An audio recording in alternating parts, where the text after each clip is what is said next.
Hey guys, today I'm going to be reviewing this Spider-Man suit I bought off of eBay. It was listed as 3D printing Marvel Amazing Spider-Man costume adult Halloween cosplay Zentai suit, but in reality it's a cheap Chinese Zentai suit.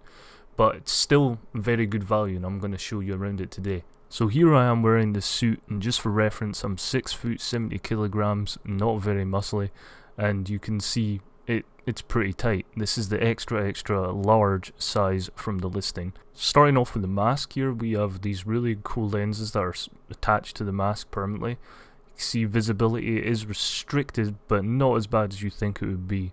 The reflective tint on them is actually really cool. Moving on to the back of the suit, the zip goes all the way from the top of the neck down to the upper buttock, I suppose you could say. You will need assistance putting this on because on the upper back, I'm quite flexible, but even I can't reach that to put the suit on. You'll need someone to zip you up. But overall, I'm pretty impressed with this back pattern and how it forms to the body, stretches, not too bad, you know, it's a good pattern. It does sit a bit high because I'm obviously not Chinese and this pattern was made for a Chinese body, so me being 6 foot, this does sit quite high. The neck is quite high, which is good because you're meant to tuck in the mask, which I originally didn't even know was separate because the listing says it was all one piece. Putting on the mask is really tight. Like, you can see the pattern being stretched to the point where you see the white fabric underneath. You could interchange another mask with this suit if you wanted to, but overall the look is pretty solid with the mask.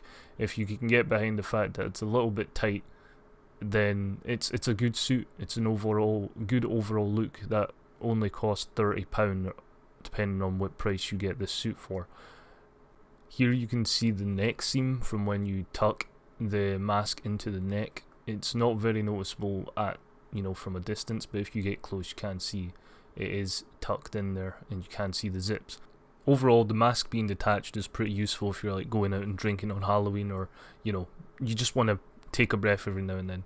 Here's a problem that I did find with the suit fairly early on, is the stitching in between the fingers is incredibly tight and it can irritate you. And then also on the shoulder you can see where the fabric stretches and the pattern looks a bit iffy. But the whole chest I personally like with that type of spider pattern on it, and he does have an incredibly dense amount of abs. See, there's the neck seam again. Moving down the suit, you can see there's a bit of sag, and the belt line, if that's what you call it, the red bit that goes around the waist, is meant to be a bit lower. So you can see it, to my body form, this is where it gets a bit iffy because I'm tall and slender, unlike the original pattern that would have been made for more smaller individuals. The legs fit pretty good. You might want to get a bottom of a plinso and fabric glue onto the bottom if you're going out in this, because the feet aren't very well protected. But overall the leg pattern works. It is a bit saggy again, but for the overall look, I think it's quite good. Should be fine and flexible enough for any gymnastics if you want to show off, or if you're stupid you can do some Fortnite dances. But overall I think it's a pretty convincing look for the low price that you get it for. I'll include the link where I bought it from, or maybe some Chinese Zentai site that sells it as well. But that's it guys, I hope you enjoyed. Here's a full picture of the suit.